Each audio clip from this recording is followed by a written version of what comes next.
The rain had been coming down since the afternoon, quiet, thin, like the sky was hiding something too.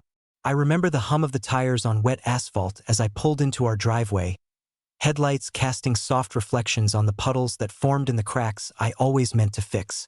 The house looked normal from the outside, but inside, something was off. Not broken, just shifted. And I didn't know yet that tonight would turn everything on its head. The door creaked like always, the kind of noise you get used to when you've lived somewhere long enough. I kicked off my boots, tossed my keys in the bowl, and called out without thinking, "Haley!" No answer. The TV was on low. I could hear it, some sitcom laugh track barely audible over the sound of the rain hitting the windows. I turned the corner into the living room and found her curled up on the couch, a throw blanket over her legs, holding her phone like it was glued to her hand. She didn't even flinch when I walked in. She just tilted the screen away, barely, subtle, but I saw it. "Hey," I said, nothing unusual in my voice, just a simple greeting. She smiled too quickly. "Hey babe, you're home early." I nodded. "Yeah." The sight got rained out. There was a pause. Not long, just long enough to feel. Then she shifted her legs, sat up a little straighter, and tucked the phone under the blanket beside her. "Want me to heat up something?" she asked. And right then, in that exact moment, something clicked. It wasn't about the food, or the question. It was the tone. That practiced lightness. Too casual, too careful. I didn't answer her. Instead, I walked past into the kitchen, grabbed a glass, and filled it with water. I stared at the sink for a moment, breathing slowly. It had been like this for weeks. Little changes, slower kisses, faster showers. Eye contact that used to linger now disappearing too soon. The scent of unfamiliar cologne when she came home late and said it was just from hugging a friend goodbye. A missed call on her phone marked work, but she's a graphic designer. She doesn't do field calls. I told myself I was imagining it for too long. And then, tonight, the universe just couldn't stay quiet anymore. My phone rang. A single vibration on the counter. Derek. It's always Derek, isn't it? In these stories. That name, that person, always so close. Too close. My best man. My oldest friend. The one who helped me move in with her. Painted this very living room with me the week before the wedding. Stood beside me in a suit I paid for, toasting our forever. I stared at the screen. Picked up. "Yo," I said, trying to sound normal. His voice was thin, like he was hiding behind a wall. "Hey, you busy?" "Not really. What's up?" A pause. Long enough to mean something. "You at home?" I glanced toward the living room. I could see just the corner of the blanket she was under. My throat felt dry. "Yeah." "Why?" His voice cracked slightly. "Can you step outside for a sec?" Everything slowed down. I didn't ask why. I just walked. Through the hallway. Past our wedding photo on the wall. The one where she's laughing, nose scrunched, bouquet half raised. I stepped out onto the porch. The rain had slowed, just a drizzle now. "Talk," I said. He breathed in deep. "Look, man, I've been trying to stay out of this. I didn't want to believe it myself, but I can't keep sitting on this. I saw Haley, with someone, last week, twice. Once at Market Street, once near that art bar off 6th. She was with a guy. I didn't speak. They were holding hands," he added. "Laughing. Close. Way too close." The door creaked behind me. I turned. She was standing there barefoot, her arms crossed, that phone still in her hand. "Who's that?" she asked. I stared at her, not saying a word. "Is it Derek?" she said, too quickly. "What's he telling you?" I lowered the phone. She narrowed her eyes. "Seriously? You're listening to him now?" And then she laughed. Not nervous, not caught, mocking, right in my face. "I can't believe he actually did it," she said. "He finally grew the balls, huh?" I blinked. "What?" She took a step forward, squinting at me like I was the one who did something wrong. "Let me guess. He saw me having coffee with someone and now suddenly he's a hero? That little worm's had it out for me since the day we got married. You don't see it, but I do." He's always had this little fantasy where I run to him crying and he gets to be the knight. I stared at her. Silent. Don't look at me like that, she snapped. If you actually paid attention once in a while instead of working 10-hour shifts and coming home smelling like drywall, maybe you'd know what's going on in your own house. She turned around, walked inside, and let the screen door slap shut behind her. That was it. The curtain lifted. The game changed.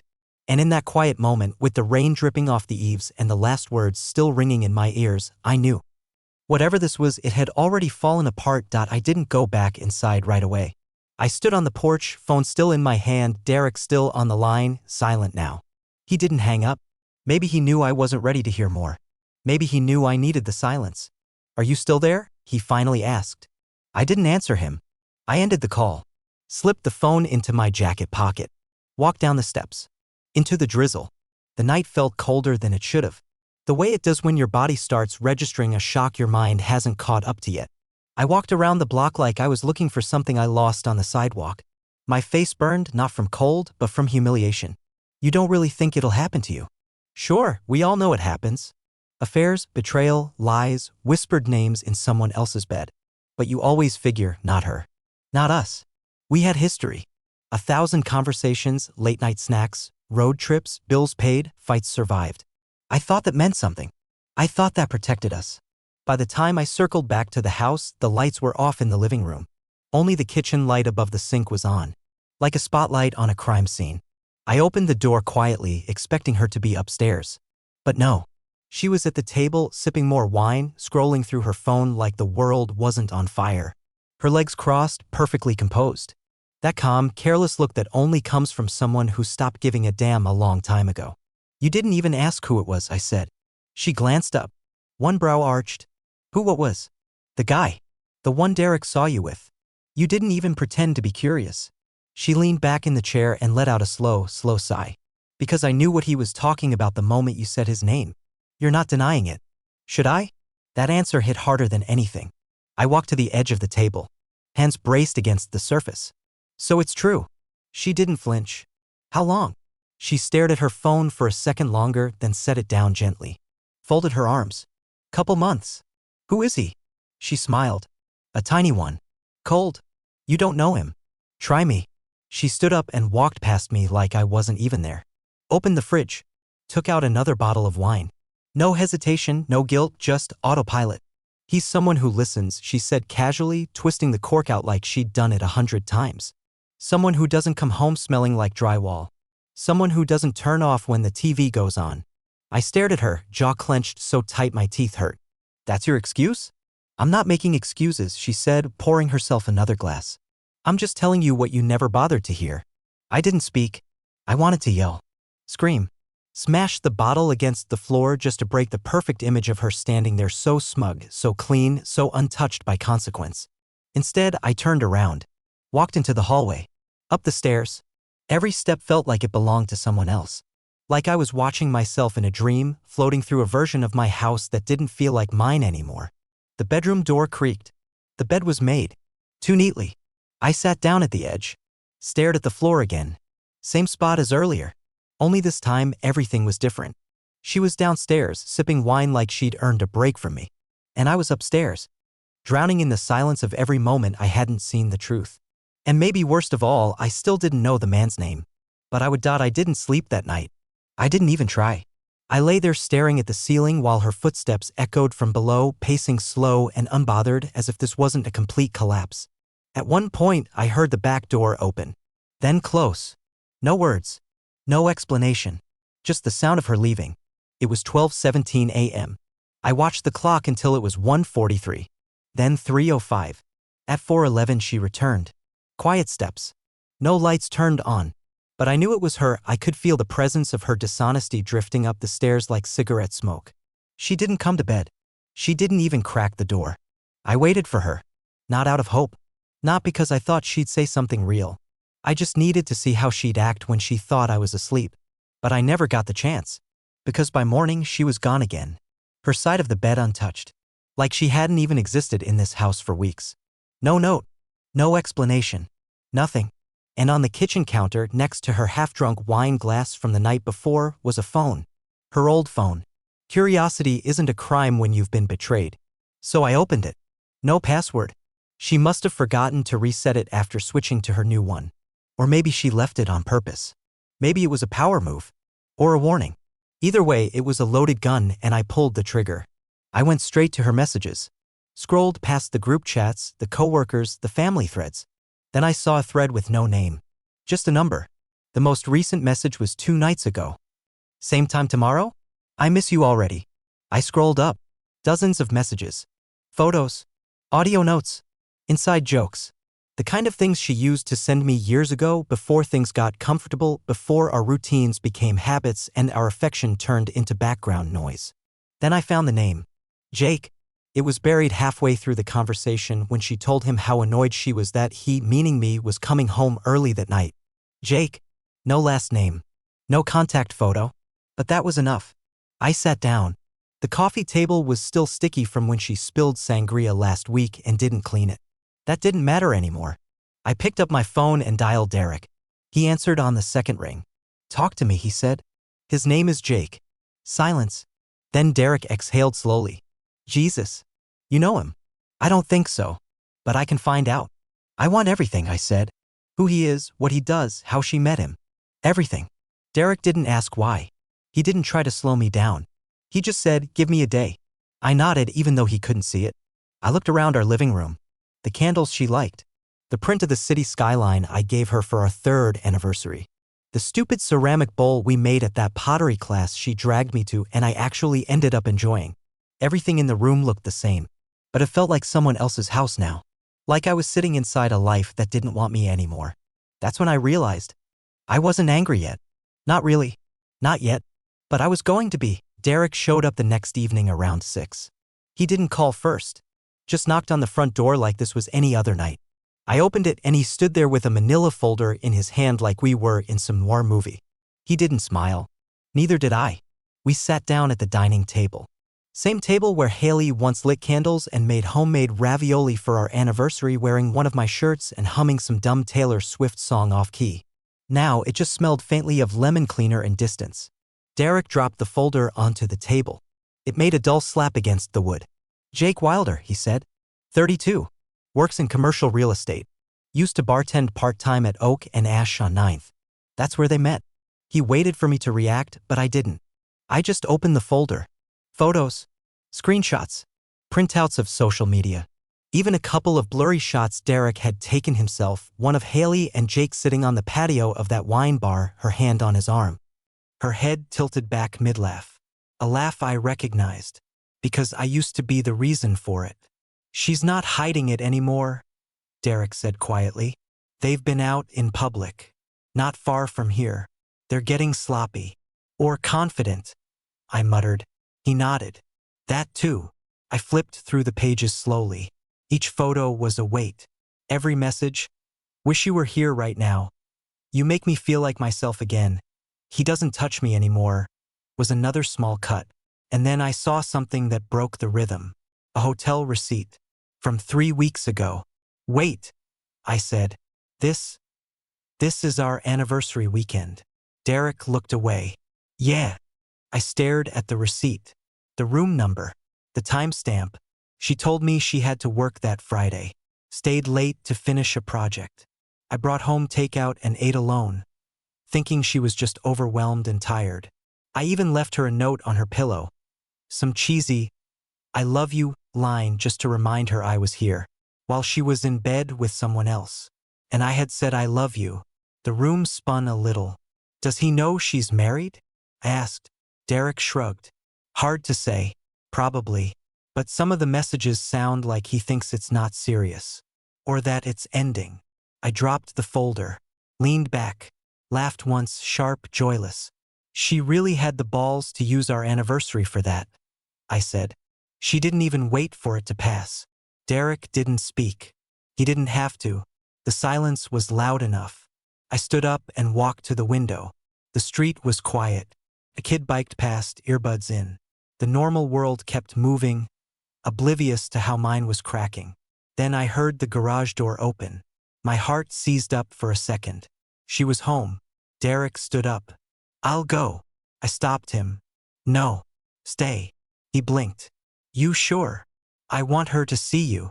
The front door opened, and there she was, sunglasses in her hair, a reusable grocery bag slung over her shoulder like she just got back from some wholesome errand. She saw us, and her smile vanished. Oh, look at this. How cute, she said, voice dripping sarcasm. The Betrayal Boys Club. I stepped forward. Sit down. Or what? Sit down. She raised an eyebrow, then smirked, walked slowly to the chair across from me and sat like she was at a job interview she didn't want to attend. You're making this very dramatic, she said, tossing her keys on the table. I assume you've seen my texts by now? No, I said flatly. I've read them. She leaned back, unfazed. And you disgust me. She laughed. Actually laughed. Oh, please. You're not a saint, Eric. Don't act like you haven't checked out years ago. This, she gestured vaguely around the room. This has been dead for a long time. You could have ended it like an adult. She stared at me. Then she said calmly, You don't walk away from a dead animal, Eric. You bury it. The words hit harder than a slap. And Derek, quiet, solid Derek, finally spoke. Haley, do you even care what you've done to him? She turned to him slowly, tilted her head. Don't pretend like you give a damn about us, Derek. You've been waiting for this breakdown for years. He flinched. I looked between them. What the hell does that mean? She stood up, brushing off invisible lint. It means your friend isn't as innocent as he looks. Ask him how many times he's texted me things he shouldn't have. Ask him how many late-night heart-to-hearts we had before he ever told you anything. I turned to Derek. His eyes went wide. She's twisting it. I swear to God, Eric, I never. Save it, I said, suddenly tired. Both of you. She was already walking toward the stairs. Let me know when I need to call a lawyer, she said over her shoulder. Or if you want to cry some more. And then she was gone. Derek sat down slowly. I didn't. I believe you, I said. But I also don't care right now. We sat in silence again. Only now everything was different. Because now, it wasn't just betrayal. It was war. The door to the bedroom slammed upstairs. Not a loud slam, not childish. Controlled. Intentional. Like she wanted me to know she was done speaking, at least for tonight, but not done with me. Not yet. Not until she had the last word. I didn't move. I sat across from Derek in the same chair, same room, same damn house that had become something between a crime scene and a museum of wasted time. The silence this time wasn't loud. It was dead. Derek cleared his throat. She's lying, man. About the messages. About me. I looked at him. Really looked at him. He wore guilt like it was stitched into his skin. But it wasn't the guilt of betrayal. It was something else. The guilt of someone who watched a car crash happen and didn't shout loud enough to stop it. She talked to you about us? I asked. Before all this? He nodded. Months ago. She'd text me late sometimes, say she felt invisible. I told her to talk to you. Told her she was being unfair. And you never told me. I didn't think it was going anywhere. I thought she was just venting. Trying to stir something. I took a breath. It didn't help. Guess she stirred more than that. Derek stood up, his fists clenched at his sides. I didn't help her cheat, Eric. I didn't know it got this far. If I had, I believe you, I said, my voice flat. But that doesn't mean I trust you. He winced. And then he left. Quietly. Like someone leaving a funeral. Once the door clicked shut, I let my head fall into my hands. I don't know how long I sat there. Minutes? Hours? What do clocks matter when time stopped making sense? At some point, I stood up. Climbed the stairs like they were made of lead. The bedroom door was closed. I didn't knock. She was sitting on the edge of the bed, her phone in her lap, one knee bouncing. She didn't look up. I'm moving into the guest room, I said. Still, she didn't look at me. I waited. Then she whispered, You don't have to do that. Oh? We cuddling now? She rolled her eyes. You're being dramatic. Dramatic? I stepped in. You cheated. You lied. You didn't just betray me, you spit on everything we built. She stood now too. A little slower. Like she was thinking. Measuring. I'm not the villain you want me to be, she said. I laughed. Not out of amusement. Out of disbelief. You sure about that? You think this is just about Jake? It's not. You've been absent for years, Eric. You buried yourself in work and left me to rot in this house. Don't pretend you didn't see this coming. I took 2 steps closer. Now we were only a breath apart. I saw something was wrong, yeah, but I never thought you were. She blinked. Her eyes flickered just slightly. A crack, but not enough. Good night, I said, and left. The guest room smelled like old laundry detergent and disuse. I lay down on the stiff mattress and stared at the ceiling again. Same ceiling. Different weight. I didn't cry. I didn't punch a wall. I just lay there and something colder than grief settled over me. Resolve. This wasn't going to be one of those quiet, polite divorces. The kind with shared custody of a blender and forced smiles at mutual friends' weddings. No. If she wanted out, she was going to feel it. If she wanted war, I bring fire. The next morning was too quiet. No music from her phone speaker while she did her hair. No running water from the shower. No footsteps down the hall. Just the thick silence of avoidance settling into our house like a permanent fog. I lay in the guest bed staring at the ceiling again. Same as the night before. Same thoughts, only sharper now. Cleaner. The numbness was gone, replaced with clarity. I was done playing the stunned husband. I wasn't going to wait around to see if she'd come clean, or apologize, or try to salvage anything. She'd already chosen her side. I just hadn't chosen mine yet. Until now. I got up, pulled on a hoodie, and left the room. She was in the kitchen again, pouring herself a cup of coffee like she hadn't detonated our entire marriage 2 days ago. She wore one of my flannel shirts. Unbuttoned. Careless. Smug.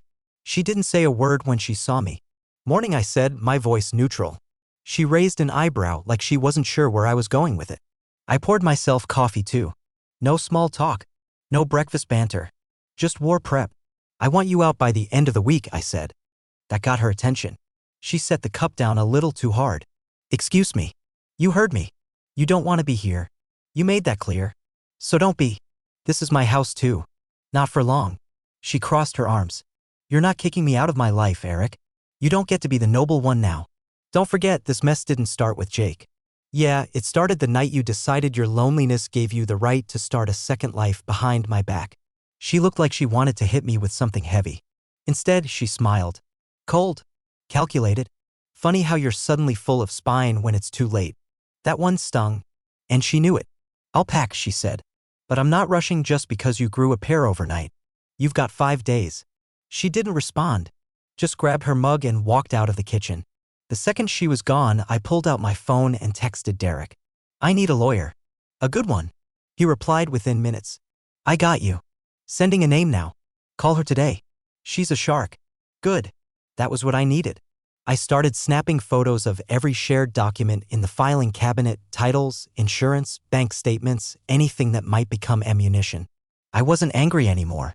Not the way I was before. Now it was tactical. Now it was about control. This was never about Jake.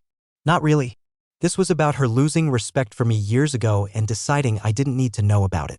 This was about the slow fade she blamed on me, but that she orchestrated step by step until she could pretend it just happened.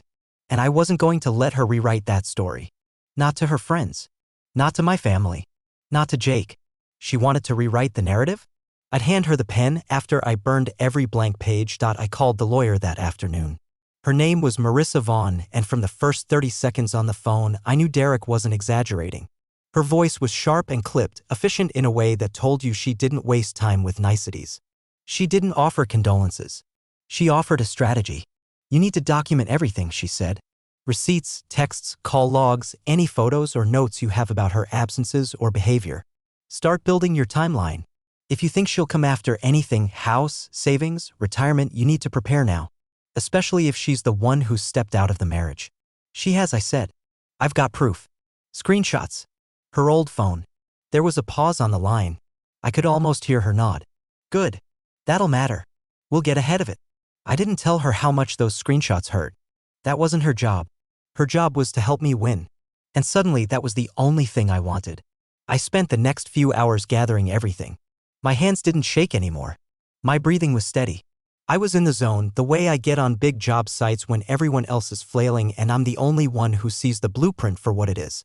By the time Haley came home, I had filled 3 folders with evidence and scanned it all into a secure drive. I had a list of accounts, usernames, passwords. I knew which items in the house were mine, which ones she'd try to argue about, and which ones I was willing to let burn just to watch her reaction. She came in carrying shopping bags like it was any other day. From Nordstrom. I just stared at her. She noticed. What, she asked. Don't start. I'm amazed, I said. She dropped the bags by the door and tossed her keys in the bowl. At what? At how unbothered you are. At how quickly you flipped the switch from cheating wife to insulted tenant. She gave me this look like I was the problem. Don't pretend like you've been Mr. Innocent in this marriage. I never stepped out. I never lied. I never gave myself to someone else and came home to eat dinner like nothing happened. Oh, please, she snapped. You think cheating's just about bodies? You checked out on me 2 years ago. I was invisible in this house. You didn't notice when I changed my hair. You didn't ask how I was. You never touched me unless I asked first. You think that doesn't count? I think it means you could have talked to me instead of screwing around behind my back. She stepped closer, voice low now. I could see the calculation in her eyes. You want the truth, Eric? You want it all. I didn't move. I stayed because I thought you'd wake up eventually. I thought maybe you'd look at me the way you used to. But the longer I waited, the more I realized you were never going to. So yeah, I found someone who did. And you decided I didn't deserve to know, I said. You decided I wasn't worth honesty. She smirked. You would have made it ugly. Threw guilt at me. Made yourself the victim. I let that hang in the air for a moment. You're right, I said finally. I would have. She blinked. And you know what else? I stepped past her and grabbed her bags, her new bags, and set them gently on the porch. Victims can still fight back. You're such a child, she muttered, walking upstairs. I closed the front door slowly, locked it, not to keep her out, but to feel, for 1 second, like something in this house still belonged to me. The next day, I called out of work. I told my foreman I had a family emergency. He said take the time I needed. I appreciated the kindness, but it barely registered. Everything outside this house had become background noise. My entire world had narrowed down to these walls, this woman, and the lie she planted like rot beneath the floorboards. I spent the morning labeling boxes. Not hers, mine. She was still here, still dragging her feet, still daring me to make the first official move. So I did. I packed my books, my tools, my keepsakes. I didn't say a word. I didn't ask permission. I made it real. Haley came downstairs around noon, phone glued to her hand like always. Hair in a bun, oversized sweatshirt, no makeup. She looked at the boxes in the hallway and let out a half laugh. Wow, she said. You're really going for the whole wounded cowboy routine. Huh? I didn't respond. She walked into the kitchen, rummaged around for something, then circled back. You know this isn't going to play the way you think it is. I glanced up. And how do I think it's going to play?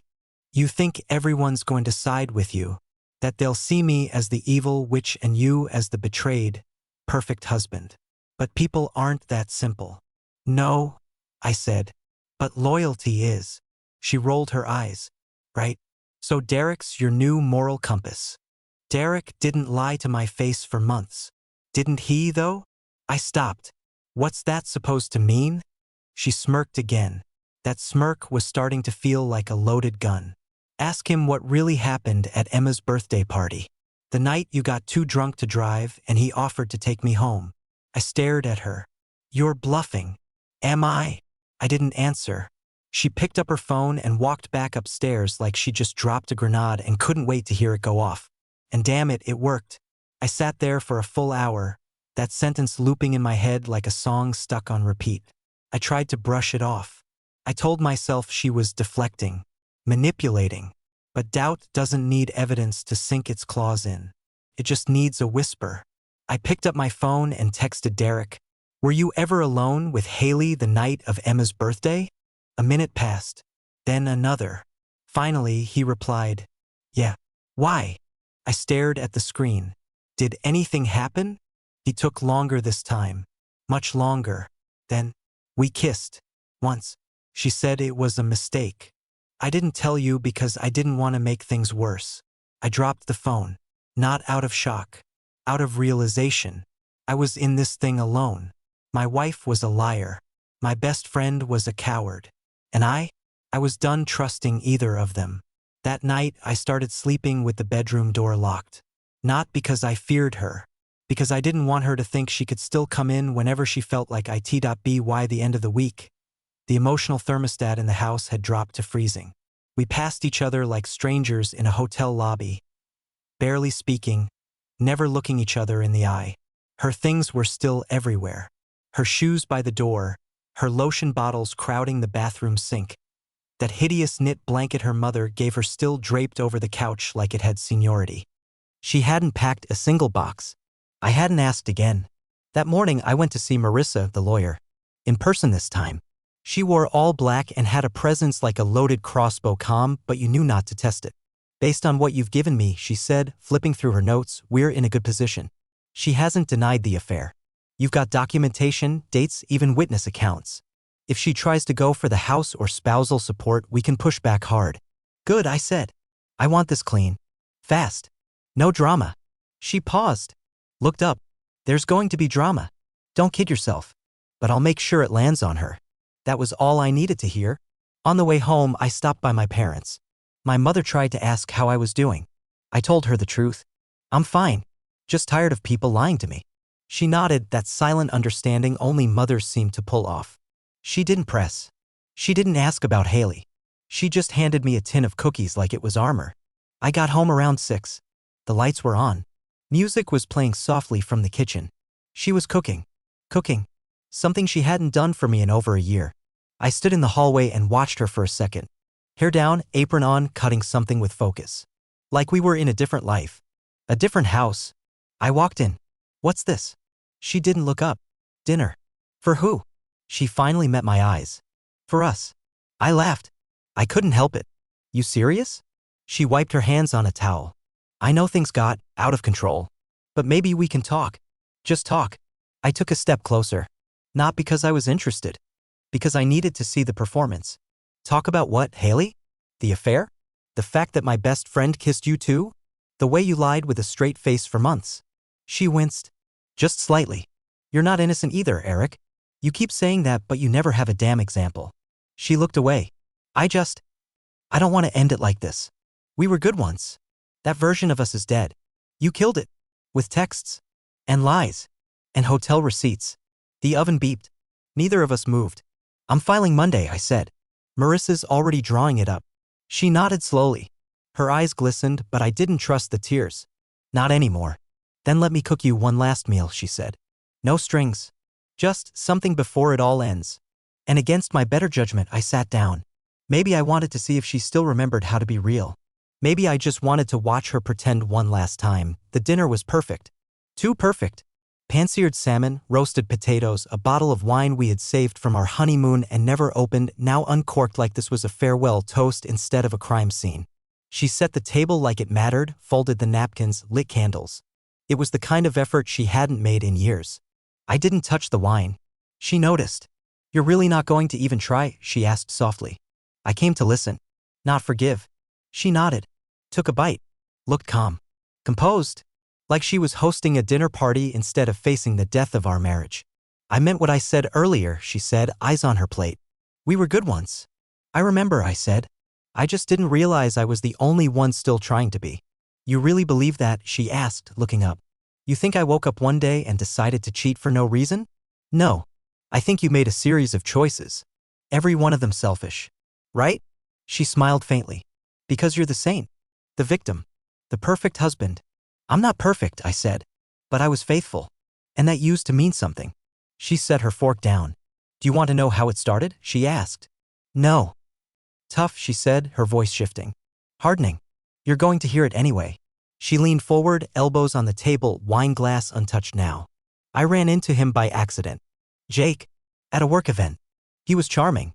Funny. He looked at me. Not past me. Not through me. He asked questions. Real ones. Not just, what's for dinner, or did you pay the gas bill? And that gave you permission? That gave me perspective, she snapped. I'd been lonely for years, Eric. Not weeks. Not months. Years. You think being here meant anything when you never saw me? I clenched my jaw. You know what's funny? She continued. I kept waiting for you to notice, to care, to ask me if I was okay. You never did. So I stopped waiting. You could have left. I should have. There was silence again. Thick, sharp, unforgiving. I stood up. This was a mistake. She looked up. Sitting down? Or marrying me? Letting you cook me dinner like this made anything okay. I turned toward the door. Then she said something I wasn't ready for. I'm pregnant. I froze. Completely. No, you're not. I am. You're lying. I took 2 tests. Both positive. I found out 3 days ago. Silence again. But this time it wasn't sharp. It was empty. I turned around slowly. Whose is it? She didn't answer. I stepped closer. Haley. Whose is it?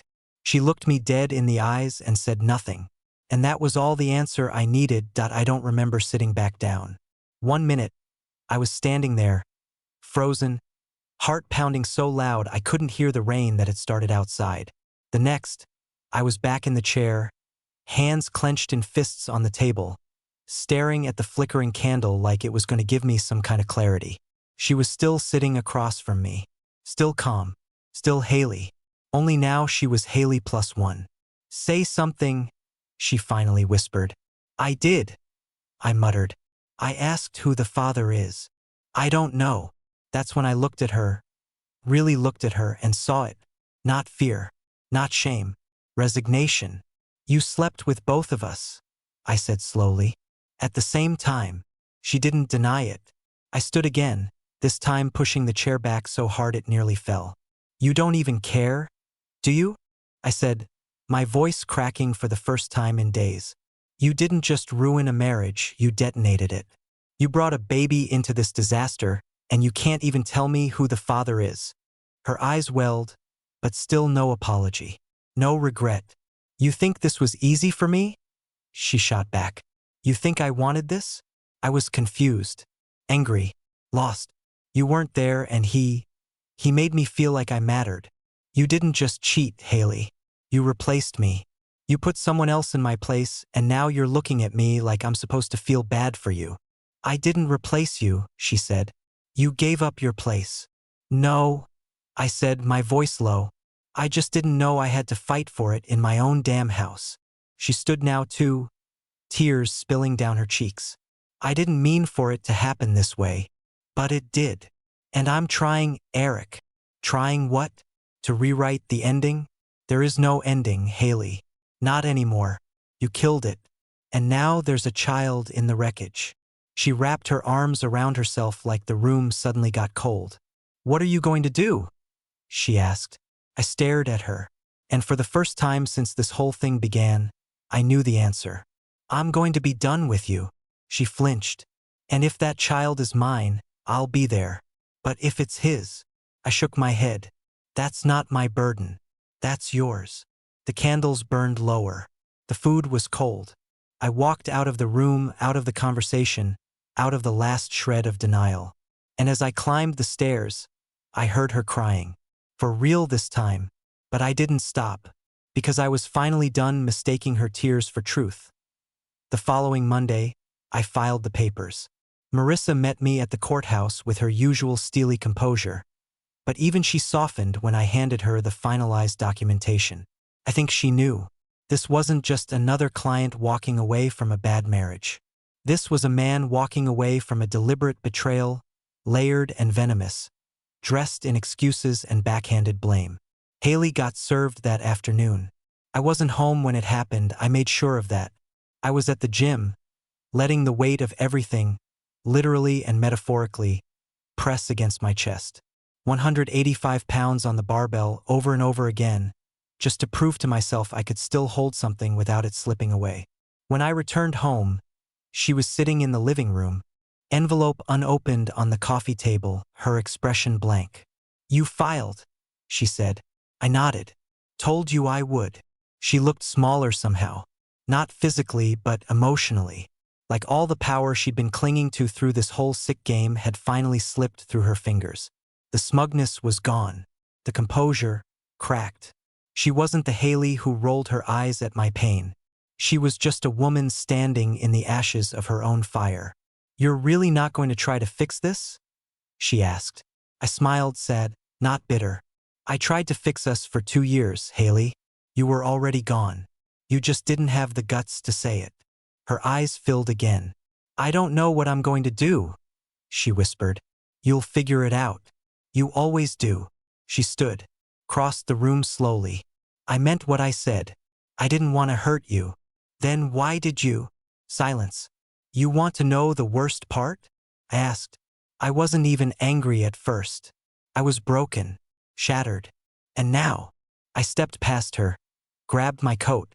Now I don't even feel hate. I just feel free. She nodded like that hurt more than anything else. I left the house before she could say anything else. I didn't slam the door. I didn't look back. And for the first time in months, I didn't feel like I was running away. I was walking towards something. Peace. Maybe I'll sell the house. Maybe I'll get a new place and put up my own pictures. Maybe I'll take a trip. Somewhere far. Somewhere quiet. I don't know. But what I do know is this. Love doesn't die with a scream. It dies with silence.